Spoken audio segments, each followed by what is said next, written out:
Bienvenidos nuevamente a este estudio bíblico. Mi nombre es Luis López, me acompaña mi esposa Sandy y hoy tenemos el privilegio de estudiar juntos Santiago capítulo 1. Recuerden que las notas de este episodio, si quieren estudiarlas simultáneamente con nosotros o después de que concluyamos, está en la descripción de este episodio. Santiago es un libro pequeño pero cargado de mucha esencia. Son solo 5 capítulos. Y leí un comentario que me gustó y un resumen sencillo sería: el primer capítulo nos enseña lo que un cristiano tiene, el segundo capítulo lo que un cristiano sabe, el tercero lo que un cristiano dice, el cuarto lo que un cristiano siente y capítulo número 5 dice lo que un cristiano hace. Entonces, es un resumen muy sencillo. Y Santiago también, Sandy, encontramos que algunos lo mencionan como Jacobo, otros como Santiago. Es la misma persona, es el hermanastro de Jesús. En el original, Jacobo era el nombre hebreo, pero con las traducciones terminó siendo, primeramente cuando llegó el catolicismo le llamó San Jacobo. Con la traducción del hebreo al español pasó a ser Santiago. Y así es como el libro se refiere a la misma persona, Jacobo o Santiago. Santiago es una carta muy especial porque fue escrita por el pastor de una congregación que fue dispersa por la persecución. Si recordamos, Andy, en Hechos, cuando Esteban es muerto, apedreado realmente y se convirtió en el primer mártir del Evangelio, se dio inicio a una persecución muy intensa, de manera que todos los cristianos que estaban en Jerusalén fueron esparcidos. Así que esta carta, señoras y señores, es escrita desde el corazón de un pastor a sus ovejas que por distintas circunstancias fueron dispersadas por todo el mundo.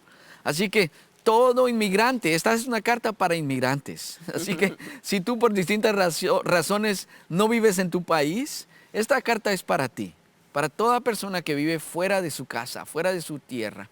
Este pastor, Santiago, quería recordar algunos principios fundamentales que tenemos que practicar, que no debemos olvidar, sin importar el país donde nos encontremos, sin importar el contexto cultural o religioso donde estamos. Hay un código de conducta que nosotros tenemos que seguir. El cristianismo realmente, Sandy, más que una religión, que lo describimos mucho, que más que religión es una relación, pero es un poquito más profundo. Es realmente un código de conducta, es un estilo de vida que pueden leer las personas, es un lenguaje que hablamos sin usar palabras, sino que es nuestro estilo de vida que habla a la gente que nos rodea. De manera que hoy nos vamos a centrar en el capítulo 1, lo que un cristiano tiene. Y Santiago tiene 2 fundamentos, quiere establecer el fundamento y pone 2 pilares fundamentales. Número 1 es que una fe viva soporta la tribulación y el segundo es que una fe viva vence la tentación. Y quiero leerles entonces el versículo número 1 que dice: yo, Santiago, esclavo de Dios y del Señor Jesucristo, escribo esta carta a las 12 tribus, los creyentes judíos que están dispersos por el mundo, reciban mi saludo. Así que es así como él empieza. Si hubiera sido el mundo de hoy, era una publicación que él ponía, que pretendía que sin importar en cualquier parte del mundo donde habían sido dispersados sus discípulos, pudieran leer, poner atención y llevarlo a la práctica. Y es así como empezamos con este capítulo, el capítulo 1 de Santiago. Wow, una fe que soporta la tribulación. La verdad es que para desarrollar este principio de soportar la tribulación vamos a entrar a estudiar 7 factores importantes. Pero antes de eso yo quiero leerles los siguientes 2 versículos. Luis acaba de leerles el primero. El 2 y el 3 dice: amados hermanos, cuando tengan que enfrentar cualquier tipo de problemas, considérenlo como un tiempo para alegrarse mucho. Porque ustedes saben que siempre que se pone a prueba la fe, la constancia tiene una oportunidad para desarrollarse. Así que dejen que crezca, pues una vez que su constancia se haya desarrollado plenamente, serán perfectos y completos y no les faltará nada. Así que Es muy interesante esta sección y nos revela varios de los principios que hoy vamos a estar hablando. El primer principio es el factor de una actitud positiva. Todo en la vida es cuestión de actitud. Todo depende de la manera como nosotros queramos mirar las circunstancias. Y en esta carta Santiago hace el énfasis de que cuando nos encontremos en muchísimas dificultades, nos alegremos. Y no solamente dice alégrate, sino dice alégrate mucho. En otras versiones dice que tengamos un gozo, un sumo gozo o un gozo extremo. Y creo que eso es totalmente opuesto a lo que surge en nosotros cuando estamos en medio de pruebas y dificultades, porque más que poder sentir alegría, la verdad es que en ese momento entran un montón de emociones negativas dentro de nuestra mente y corazón y se hace difícil realmente alimentar este enfoque de decir ahora que estoy en dificultades voy a tener mucha alegría en mi corazón. Y es importante esto porque la actitud que nosotros pongamos frente a los problemas va a determinar muchísimo de lo que realmente Dios quiere hacer en medio de esos tiempos. La verdad es que no se trata de que ignoremos los problemas o hagamos una negación interna de no tengo problemas, sino de que seamos conscientes que esa es la realidad. Estoy enfrentando circunstancias difíciles. Desde ese mismo momento, cuando yo me paro en esa actitud, estoy teniendo la actitud correcta. Estoy reconociendo la temporada en la que estoy, pero estoy parado con alegría en medio de esa situación porque entiendo que detrás de todo eso hay un propósito de Dios. Ahí es donde viene nuestro segundo factor, que es la perspectiva divina. Qué importante es esto porque muchas veces nosotros como humanos lo único que hacemos es mirar a nuestra altura las situaciones, mirar con el ojo humano, mirar lo que ven mis ojos y eso realmente aplasta muchísimo la fe. Lo que yo necesito en ese momento es desarrollar un factor de entender la perspectiva divina. Quiere decir que Dios tiene una vista superior, Dios tiene una panorámica de la situación. Yo tal vez solo estoy viendo el cuadrito del momento en el que estoy viviendo, pero Dios tiene una panorámica, quiere decir que Él tiene una amplia vista de lo que está haciendo. Cuando yo entiendo que hay una perspectiva divina, no solamente la mía, sino que por encima de mi sentir y mi pensar en medio de una dificultad, yo entiendo que Dios está por encima de esa circunstancia y que hay algo que Él tiene trazado detrás de esta situación, que Dios no está permitiendo estas pruebas o dificultades solo para torturarnos. No está Dios solo trayendo o permitiendo esto a nuestra vida para sufrimiento, sino que lo que realmente Él está haciendo es un trabajo de formación dentro de nosotros y nos quiere llevar a una madurez que, bueno, afortunadamente o desafortunadamente, maduramos a través de las dificultades. La verdad, cuando todo está bien, pues nadie se preocupa por nada. Es las dificultades las que nos llevan a los pies de Cristo, son las luchas que tenemos continuamente las que nos hacen conscientes de nuestra necesidad de Dios y de nuestra búsqueda de conocer más profundamente su palabra. Entonces ahí viene el tercer factor, que es el factor de la paciencia. ¿Qué tan dispuesto estoy a ser procesado? A nadie le gusta realmente en el momento que llega un sufrimiento, todos lo primero que decimos es, Señor, quítanos esta dificultad, Señor, pasa esta situación ya en mi vida, Señor, sácame de esto. Y se nos olvida que realmente muchas veces, Dios no solamente está interesado en permitir algo y quitarlo, sino Dios desea que nosotros disfrutemos el proceso y saboreemos lo que Él está haciendo en nosotros en ese momento. Creo que a veces por enfatizar en el problema o enfatizar en oración buscando que Dios nos saque del problema, no saboreamos lo que Dios está haciendo. ¿Qué es lo que Dios está queriendo trabajar en mi interior? ¿Qué es lo que Dios quiere sacar de mí en ese tiempo? ¿Por qué y para qué Dios está permitiendo que yo sea procesado de esa manera? En las primeras partes de esta carta dice que las dificultades abrazaban al pueblo de Dios, quiere decir que eran muchas las circunstancias que se venían negativas sobre sus vidas, pero a través de esos procesos Dios estaba con las pruebas más la paciencia llevándoles a una madurez. Gracias por mencionar eso, Sandy. De hecho, yo me salté algo en mi intervención previa, pero es bien interesante que nosotros pensemos. Las tribulaciones son las que nos hacen crecer. Realmente John Maxwell dice, es solo a través de las circunstancias difíciles y las tribulaciones que es formado nuestro carácter. Entonces, si nosotros queremos madurar, ser cristianos maduros, sólidos, fuertes, firmes en la fe, es inevitable que enfrentemos tribulaciones, dificultades. La pregunta es, ¿cómo reaccionamos cuando viene una tribulación? Si ustedes se acuerdan, Job, cuando llegó la tribulación a Job, él no reaccionó maldiciendo a Dios o diciendo para qué esta búsqueda, renegando lo que había hecho, renegando lo que había invertido en su tiempo con Dios. Para nada. Él dijo, el Señor dio, el Señor quitó, sea el nombre del Señor bendecido. Y sorprendió a su esposa, sorprendió al diablo, sorprendió a Dios. Y sin embargo, las dificultades lo siguieron abrazando aún más. Entonces, ¿cómo reaccionamos nosotros ante las dificultades? ¿Qué pensamos? ¿Cuestionamos a Dios? ¿Escuchamos lo que dicen nuestros amigos? ¿Escuchamos lo que dice la palabra? ¿Cómo reaccionamos? ¿Reaccionamos como reacciona el mundo? ¿Reaccionamos como lo dice la palabra? ¿Hay una diferencia entre nuestras reacciones según el mundo, según la palabra? ¿Cómo reaccionamos? Entonces, hay dos factores más para seguir los factores que estaba diciendo Sandy. Es el factor del discernimiento y el factor de la confianza en Dios. Primeramente, el factor del discernimiento es el que nos lleva a nosotros sentarnos y pensar, espera un momento, ¿por qué viene esta tribulación? A mí me gusta, Sandy, porque cuando la palabra empieza, el libro de Job, el Señor dice, examinó por toda la tierra y Él le dijo con mucho orgullo al enemigo, ¿has visto a mi siervo Job? No hay otro como él en la tierra, intachable, apartado del mal y temeroso de Dios. O sea, Dios dijo, este es 100 puntos. Y le mandó la prueba.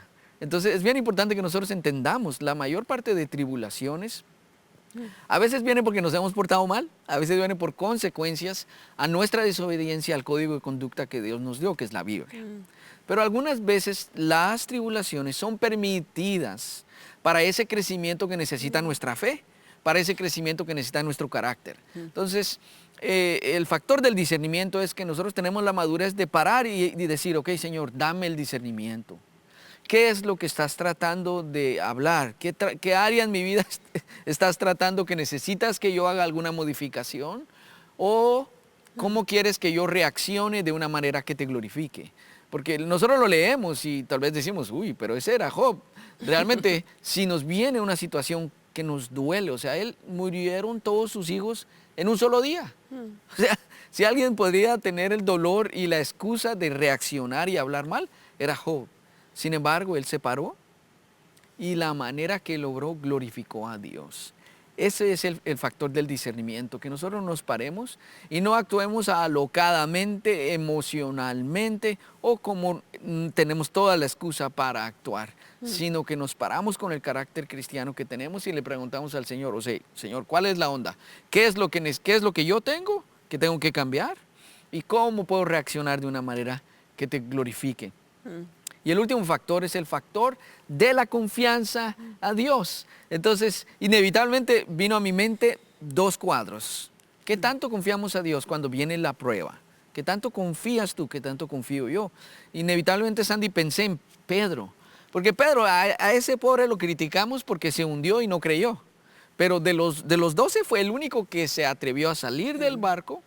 Y no, la Biblia no dice cuántos pasos logró dar. La Biblia dice que dio unos cuantos pasitos, pero de pronto quitó la mirada en Jesús y la empezó a ver en el contexto, en el entorno, en las olas, en los truenos, en la marea, etc. Y por eso se empezó a hundir. Versus Abraham. Si nosotros nos recordamos de Abraham, Dios le hizo una promesa a Abraham. Pasaron 25 años y quiero leer súper rápido, pero si vamos a Romanos, Romanos 4:19 dice, y la fe de Abraham no se debilitó a pesar de que él reconocía que por tener unos 100 años de edad, su cuerpo ya estaba muy anciano para tener hijos, igualmente que el vientre de Sara. ¿Qué es el factor de la confianza? Es que no importa lo que se vea, lo que Dios prometió, lo va a cumplir. Él no falla. Él no cambia. Él es lo que nos ha prometido. Y en esa confianza nosotros tenemos que caminar. De tal manera, Sandy, que cuando viene la tribulación, si a la tribulación yo le añado fe, yo tengo todo lo que necesito para atravesarla y salir bien, como lo hizo Job. Pero si ante la tribulación yo pierdo la fe, realmente yo pierdo la habilidad de poder atravesar esa circunstancia aprobado y alcanzando el carácter y el nivel que Dios quiere que yo alcance. Bueno, es muy interesante porque cada uno de estos factores, si estás tomando nota, Son cosas que realmente tenemos que profundizar ya en nuestra vida personal, mirando hacia adentro, qué de esos factores que estamos mencionando hoy Dios quiere hablar de manera específica a nuestro corazón o a nuestra manera de enfrentar las tribulaciones. El factor número 6 es el factor del contentamiento. Y este es un factor que es un desafío realmente porque el contentamiento es una actitud de agradecimiento en medio de una dificultad. Y creo que en nuestra naturaleza nos es súper fácil agradecer a Dios por las bendiciones. Cuando las bendiciones llegan a nuestra vida, nosotros estamos siempre glorificando a Dios, dando gracias incansables y disfrutamos de ese regalo. Pero cuando vienen las dificultades, casi nunca la primera reacción nuestra es decir, gracias Dios por esta dificultad. Ni hay gozo en ese momento, realmente lo que viene es un cuestionamiento hacia Dios y en muchas maneras tal vez una inconformidad interna que tal vez no siempre la expresamos, pero que está ahí, ¿no? Que sentimos que injusto es Dios, ¿por qué no hace algo? ¿Por qué no cambia esta circunstancia? O ¿por qué no responde a mi oración? Y como que entra una ansiedad en nuestro interior de cuestionar a Dios y de tal vez cuestionar lo que Él está permitiendo. Y se nos hace bastante difícil mirar como una bendición la dificultad. Y realmente lo que Dios está haciendo es lo mismo cuando nos bendice y cuando nos permite pasar por tribulaciones o dificultades. Él está haciendo lo mismo, está mostrando su amor y está trabajando en nosotros. De las dos maneras, no hay ninguna diferencia. El problema realmente es dentro de nosotros, que no podemos mirar las pruebas y las dificultades como bendiciones. Y tal vez vas a decir, bueno, pero eso suena masoquista. ¿Por qué voy a tener que llamar a una situación difícil una bendición? Y realmente es una bendición porque nos pone en una postura de rendimiento ante Dios. Es una bendición porque nos permite mirar nuestras limitaciones y darnos cuenta que no somos todopoderosos, que el único todopoderoso es Dios. También pone en una perspectiva correcta nuestra relación con Dios, que no debe estar basada en las bendiciones que Él me da, sino en su soberanía. Dios es Dios y lo que Él decida poner sobre nuestra vida, nosotros debemos abrazarlo con paz y con gozo en nuestro corazón. No es algo fácil, honestamente, humanamente, lo primero que sale de nosotros es reproche y cuestionamiento a Dios o sentirnos en una posición de víctimas, que Dios se ha olvidado de nosotros o que Dios es injusto al hacernos pasar por muchas dificultades, o si entramos en un momento en donde nos abracen las dificultades, donde sientes que todo te está saliendo mal, dices, no puede ser que Dios siendo tan bueno esté permitiendo esto. Pero realmente esos procesos de dificultades son los que realmente traen formación a nosotros. Y nosotros estamos en un proceso de formación. Dios no está interesado porque yo esté feliz todo el tiempo. Dios está interesado porque yo madure, porque yo me forme a la imagen de Cristo. El siguiente factor, el factor número 7, es el factor de la recompensa. ¿A quién no le gustan las recompensas? Todos queremos recibir un beneficio después de que hemos hecho algo bueno. O si hemos cumplido la tarea, queremos desde chiquito reclamar dónde están mis premios, ¿verdad? Y el factor de la recompensa no se trata de un interés a querer recibir algo en medio de que Dios está trabajando en nuestra vida, sino es la perspectiva correcta cuando yo estoy pasando una dificultad.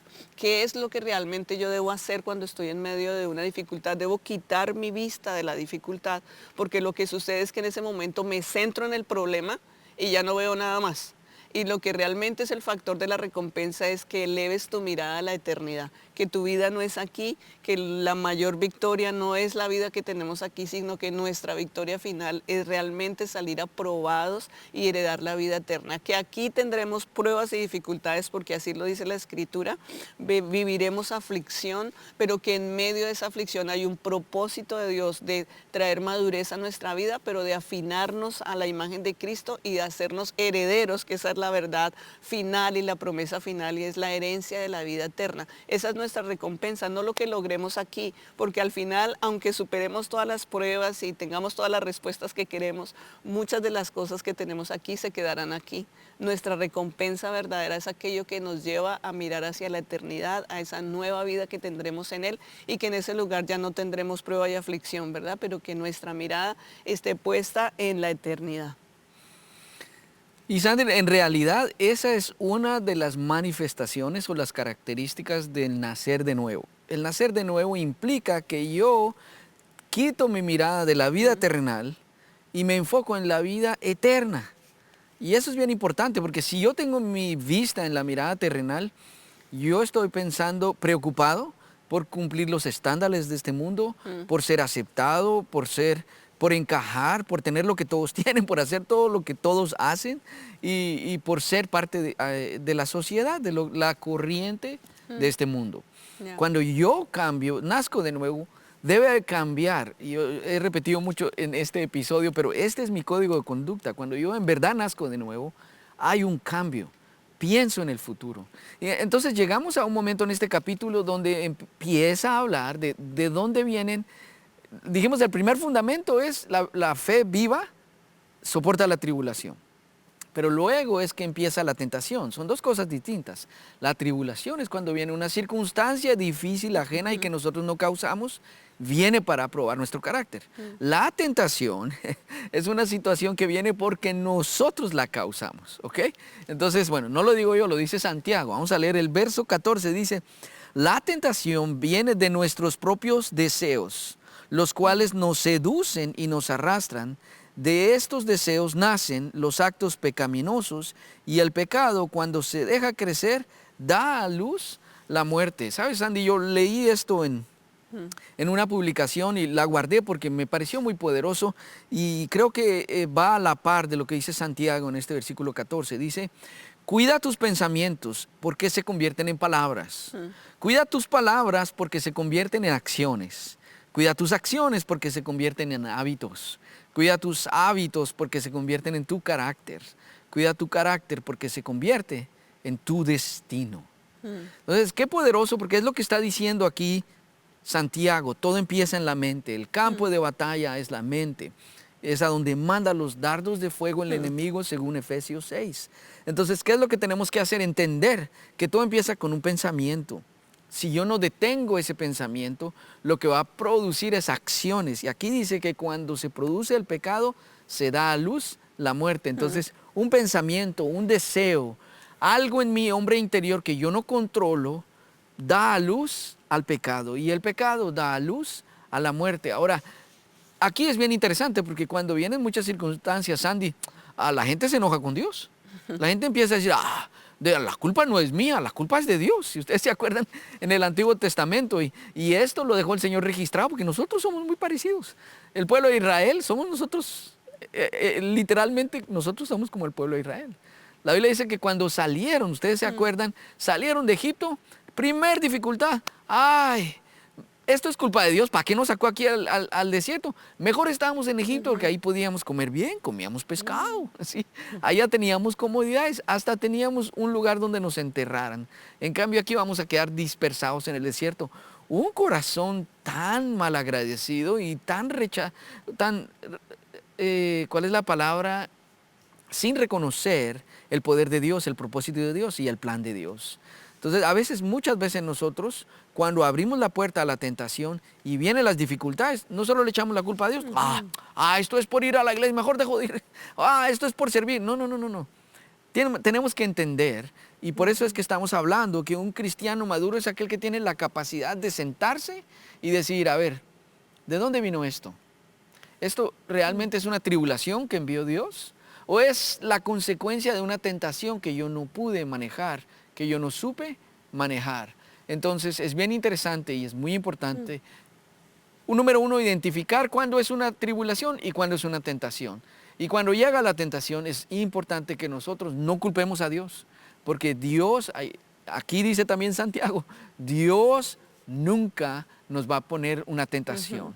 Él permite la prueba como lo permitió en la prueba de Job, pero jamás Él va a enviar una tentación. La tentación no viene de Dios. Así que es incorrecto que nosotros le echemos la culpa a Dios a una circunstancia difícil que nos esté abrazando, como es el contexto que hemos estado hablando.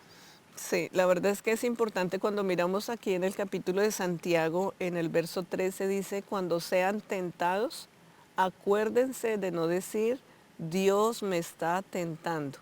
Dios nunca es tentado a hacer el mal y jamás tienta a nadie.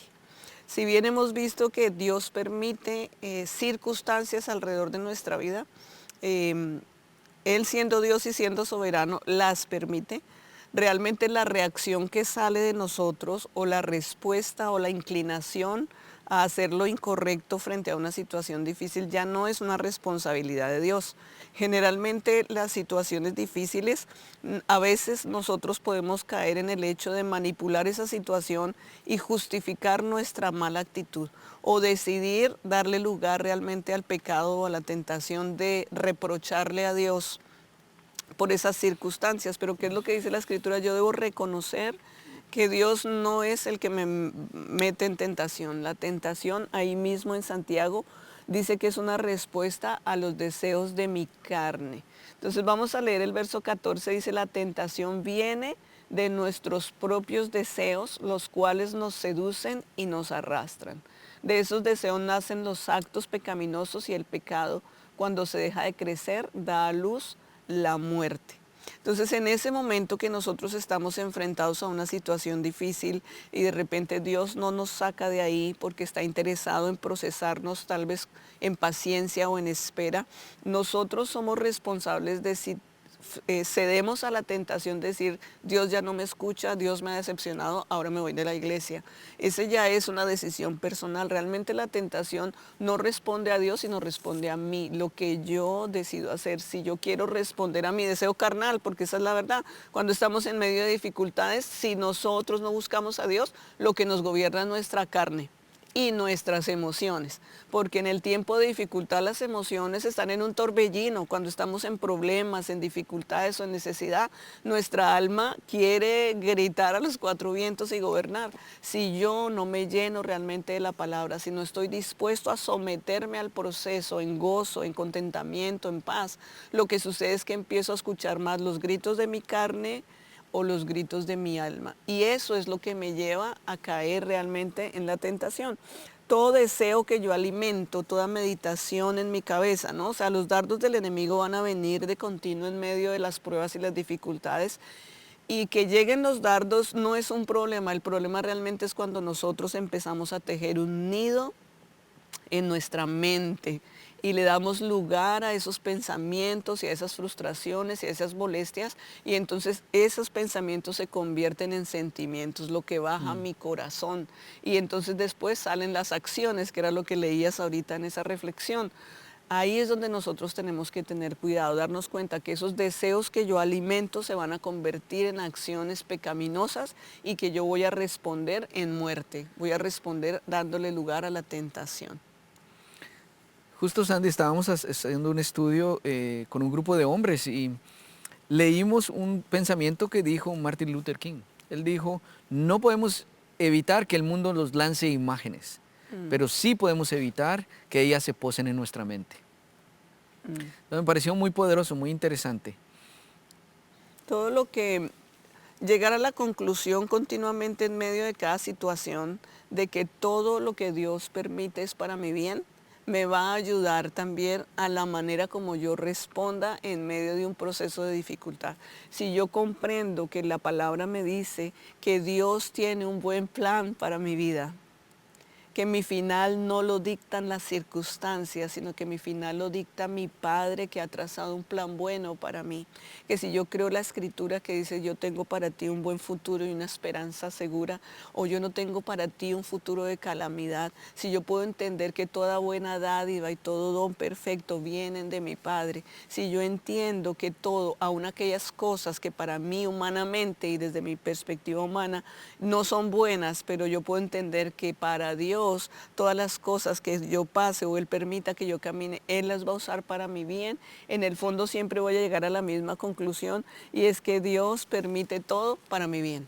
Entonces, en medio de la dificultad no tengo que estar renegando o quejándome o tratando de encontrarle la respuesta que yo quiero a esa situación, sino entendiendo: Señor, yo sé que me estás procesando para madurez y yo estoy listo para madurar y ir a otra temporada en mi vida.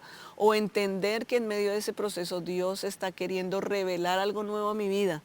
Vale la pena el proceso, no es fácil, puede traer dolor, puede traer pérdida, pero en ese camino perder es ganar, y en medio de ese camino de dificultad realmente lo que nosotros encontramos es más profundidad y propósito en los planes de Dios. Pues en realidad, Sandy, como cada capítulo, realmente hay una riqueza y vale la pena estudiar y meditar en cada versículo. El tiempo no lo permite, pero yo quiero motivarte a que tomes tiempo a ir por todo este capítulo y analizar, detenerte y tratar de interpretar lo que el Señor te está hablando en esta etapa de tu vida. ¿Qué expectativa tiene Él de este versículo? Y recordemos, estamos hablando que esta es una carta que mandó Santiago en un contexto en el que en ese entonces la gente no tenía acceso a la palabra. Nosotros hoy tenemos acceso a la palabra escrita, a la palabra en audio, a la palabra en nuestros dispositivos, pero en ese entonces era solo lo que memorizaban, era solo el lenguaje oral. Pero sin embargo, mira lo que dice Santiago, en el verso 18 dice, Él por su propia voluntad nos hizo nacer de nuevo por medio de la palabra de verdad que nos dio, y de toda la creación nosotros llegamos a ser su valiosa posesión. Entonces, qué interesante es que nosotros sepamos, señoras y señores, en medio de la tribulación, en medio de la tentación, nosotros entendamos, nos podamos aferrar de la palabra. Y hay dos preguntas que es importante que nosotros nos hagamos en medio de, bueno, una vez que hayamos vencido la tentación. Mira qué interesante esto, porque yo puedo vencer una tentación, pero ¿cuál va a ser el resultado de esa victoria? ¿Qué hacemos cuando Dios nos ayuda a vencer la tentación? ¿Seguimos obrando igual? ¿Seguimos abriendo las mismas puertas? ¿O nos detenemos y le preguntamos, Señor, ¿hay algún cambio en un área que tú necesitas que yo haga? ¿Hay alguna puerta que tú necesitas que yo cierre? Recuerden que la tentación viene, como leímos y Sandy mencionó también, de acuerdo a nuestros propios deseos. Es donde nosotros tenemos que monitorear qué deseos yo tengo de mi propia naturaleza, que tengo que dominar, y qué deseos del Espíritu de Dios, de mi relación con Dios, tengo que incentivar más. ¿Qué reacciones tal vez tengo que cambiar? ¿De qué manera yo tengo que preguntarle al Señor qué cambios quiere en mí? El verso 19 tiene una porción que es muy poderosa y que también es una directriz cuando nosotros estemos atravesando una tribulación o una tentación. Lean conmigo el versículo 19, dice así: mis amados hermanos, quiero que entiendan lo siguiente. Todos ustedes deben ser rápidos para escuchar, lentos para hablar y lentos para enojarse. El enojo humano no produce la rectitud que Dios desea. Aquí es importante pausar, porque creo que nosotros hacemos todo lo contrario. Mire, nosotros somos rápidos para hablar, rápidos para enojarnos y lentos para oír. Lo tenemos al revés, al revés. Yo soy así, así que me confieso, mi esposa está aquí y a veces en circunstancias difíciles, yo soy más rápido para hablar, para accionar, para demostrar que realmente para parar y escuchar. El consejo de la sabiduría de Dios dice que el enojo humano no va a producir los resultados que Dios espera que haya en nuestra vida. Ese es el propósito de toda tribulación y toda tentación. Formarnos para ser más como Jesús. La meta de nosotros es llegar a ser más como Cristo. Yo necesito ser menos como Luis y más como Cristo. Esa es mi meta. Entonces, Santiago con mucha paciencia y con mucha claridad les dice, ok, si hay tribulaciones, si hay tentaciones, número uno, sean rápidos para escuchar. Esfuércense para escuchar. Alguien dijo, tienes 2 oídos, tienes que oír el doble de lo que hablas. Y eso cuesta, pero es el inicio de la sabiduría. Ser rápidos para escuchar, lentos para hablar. ¿No has visto eso? Cuando viene una tentación, o una prueba, somos rápidos para hablar, rápidos para renegar, rápidos para echar en cara, rápido para ser sarcásticos. Pero el consejo es sea rápido para oír, lento para hablar y lento para enojarnos. Realmente es en contra de la naturaleza humana esos 3 consejos. Pero el momento que nosotros permitamos el carácter, la madurez y el ser más como Jesús va a aflorar en nuestro interior. Es importante que frente a la aflicción nosotros podamos desarrollar 2 respuestas que son claves en medio de esos procesos difíciles. Uno, como estaba hablando Luis, es desarrollar un oído atento. El oído es una parte de nuestro cuerpo muy importante, de nuestro cuerpo físico, y muy delicada. O sea, el oído puede fácilmente lastimarse si yo introduzco cosas inapropiadamente o si no me aseo bien los oídos o puedo tener una gripe y causar una molestia en el oído. Es un miembro del cuerpo físico bien sensible. Sin embargo, Dios lo diseñó protegido de una manera especial. De la parte espiritual es igual, el oído es un miembro muy importante espiritualmente. Cuando yo paso por aflicción, yo tengo que orar que Dios me dé oído atento. ¿Qué tan dispuesto, esta es la pregunta, qué tan dispuesto estoy para escuchar lo que Dios me quiere hablar en medio de una dificultad? ¿Qué tan dispuesto estoy a ser enseñable en medio de la aflicción? Es interesante cómo Jesús varias veces en sus intervenciones en el Nuevo Testamento dice, el que tenga oídos para oír, oiga. Porque muchas veces teniendo oídos para oír, realmente no escuchamos. O muchas veces la palabra de Dios entra, pero realmente no la hemos escuchado, no hemos permitido que nos enseñe. Muchas veces solo letra muerta que hemos leído una y otra vez, pero no hemos tenido oídos para oír. Entonces, en medio de la aflicción yo necesito pedir a Dios un oído atento, un oído que esté dispuesto para escuchar y para ser enseñado. La segunda respuesta es la práctica. ¿Qué tan dispuesto estoy yo a llevar a la práctica la palabra que Dios está trayendo a mi vida en ese momento de aflicción? La Escritura es clara en decirnos que no se trata de ser solo oidores, sino en ser hacedores. Y en medio de ese proceso de aflicción, Dios está hablando. Dios siempre está hablando. Yo digo esto continuamente. Dios siempre está hablando. Somos nosotros los que no siempre estamos escuchando. Pero en medio de esos procesos, ¿qué tan dispuesto estoy yo realmente a llevar a la acción lo que Dios quiere? Para eso yo necesito analizar tres cosas, antes de oír, en el momento de oír y después de oír. Antes de oír quiere decir que en medio de que yo empiezo a ver las situaciones difíciles, yo empiezo a buscar la palabra, empiezo a buscar en mi interior si hay cosas que yo debo cambiar, si hay pecados, si hay situaciones que tal vez el Señor está sacando a la luz. Eso es el antes. Luego cuando yo vengo y estoy en el medio de escuchar lo que Dios me está hablando, yo no puedo estar frente a Él con una actitud de orgullo o de enojo o de reproche, porque entonces no voy a escuchar. En ese momento yo tengo que acercarme a mi Padre en una actitud de humildad, decir, Señor, anhelo escuchar qué es lo que tienes detrás de todo esto. Y después viene, después de escuchar lo que Dios me haya dicho, qué es lo que Dios me ha impulsado a poner en práctica, qué es lo que Él me ha pedido renunciar o cambiar, qué es lo que Él me mostró que yo debo mejorar o qué es el desafío que Él está poniendo a mi fe, qué es lo que Él está trabajando y estar dispuesto a ir al punto de trabajarlo. En medio de esa práctica hay tres ejemplos bien interesantes de cómo reaccionamos en medio de recibir una palabra. La primera reacción es la reacción de la levadura. No sé si conocen la levadura, pero la levadura es ese polvito que le ponemos a las masas para que engorden y crezcan y se hagan más grandes.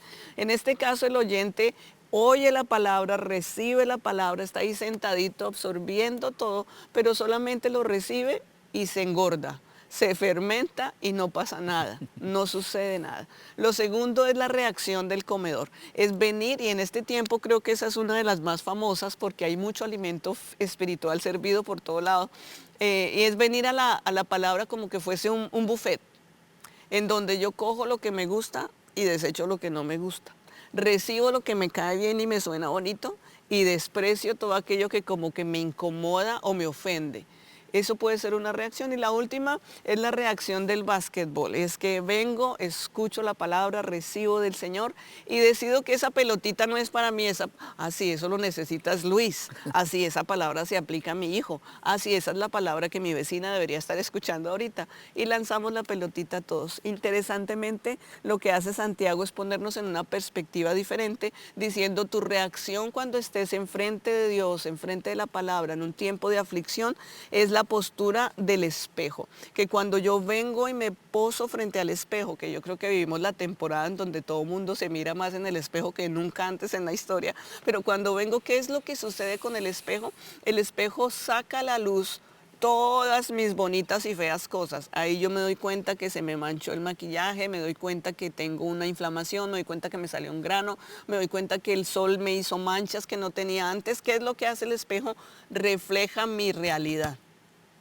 ¿Qué es lo que dice Santiago? Que la Biblia es un espejo, que yo debo acercarme a la escritura como quien se acerca a un espejo. Y cuando nos acercamos al espejo y vemos algo, no lo olvidamos. Generalmente nos vamos diciendo, uy, esa mancha no la tenía, esa mancha no la tenía, ¿qué voy a hacer? ¿Cómo me la voy a arreglar? Es lo mismo con la palabra, tengo que venir y la palabra expone mi situación. Yo no puedo irme y olvidarme de lo que acabo de ver. Me he dado cuenta que en mi interior hay cosas que se tienen que ajustar. O Dios me ha estado revelando a través de la Biblia algo en específico en lo cual yo tengo que trabajar. No puedo hacerme loco, no puedo evadir una realidad, tengo que enfocarme en aquello que la Biblia me ha reflejado. La palabra es un espejo que yo debo usar para escudriñarme dentro de mí, evaluarme a mí misma y estar dispuesto a trabajar en aquello que Dios expone. Pues Sandy, la verdad, estudiar la palabra es un deleite. Hay mucho para realmente, solo con este pensamiento que acabas de decir del espejo, tenemos bastante para llevar a la práctica y para pensar, ¿verdad? No ser oyentes como la levadura, ni como el restaurante, ni como el basquetbolista, sino realmente cada vez que nos acercamos a la palabra, vernos en un espejo. Este capítulo termina con 2 versículos muy poderosos. Voy a leerlos rápidamente, pero les invito a que los mediten despacio, lentamente, y extraigan esa sustancia, esa esencia que nos está dando Santiago al cerrar este primer capítulo. Dice así: si afirmas ser religioso, pero no controlas tu lengua, te engañas a ti mismo y tu religión no vale nada. 27. La religión pura y verdadera a los ojos de Dios el Padre consiste en ocuparse de los huérfanos y de las viudas en sus aflicciones y no dejar que el mundo te corrompa. Qué poderosa manera realmente. Dice, si tú te consideras religioso, debes refrenar tu lengua, debes ayudar a las viudas y a los huérfanos, y tu estilo de vida no puede ser igual al de los que están en el mundo. Tiene que haber una diferencia. Tiene que haber este código de conducta, se debe reflejar en tu vida. Y me gusta decirlo, Sandy, si realmente la gente que me rodea no lee la Biblia en mí, yo no estoy estudiando la Biblia. Ese es un código de conducta ajeno a mi vivir. Cuando nosotros estamos sumergidos en la palabra, ese código de conducta debe influenciarnos y marcarnos. Ahora, ¿es fácil? No, no es fácil. O sea, fue bien interesante porque esta semana, después de que leímos esto, estábamos afuera haciendo unas diligencias y se aparece una persona viuda, extranjera, refugiada, con hijos, pidiendo ayuda. En ese momento nosotros, ¿será cierto? ¿No será cierto? Pero la palabra nos dice la postura nuestra, lo que nosotros daremos cuentas. Lo que ellos hacen con la ayuda, ellos darán cuenta de Dios. Pero el mandato para mí es ayudar a esa viuda y a esos huérfanos. Así que lo hicimos, los ayudamos. Porque eso es lo que dice Santiago, lo que me debe caracterizar y reflejar en el mundo es la manera que hablo, cómo ayudo a las viudas y a los huérfanos y cómo mi manera de vivir es diferente. Así que cierro con esto porque sé que ya el tiempo terminó. ¿Cómo reaccionamos cuando hay problemas? Y leímos esta lista y me parece fantástica porque más de una de estas tal vez se relaciona a mí. ¿Cómo accionamos cuando hay un problema o una tribulación? ¿Estaré dispuesto a ser enseñado por la palabra de Dios, por otros hermanos? ¿Seré lento para hablar, sin responder, sin disculpas, sin quejas? ¿Seré lento para airarme?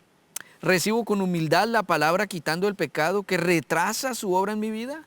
¿Pongo en práctica la verdad que ya entiendo para que Dios me enseñe más? ¿Controlo mi lengua para no criticar a otros? ¿Tendré más intereses en otros y en sus problemas que en mí mismo? Me he apartado de toda clase del mal.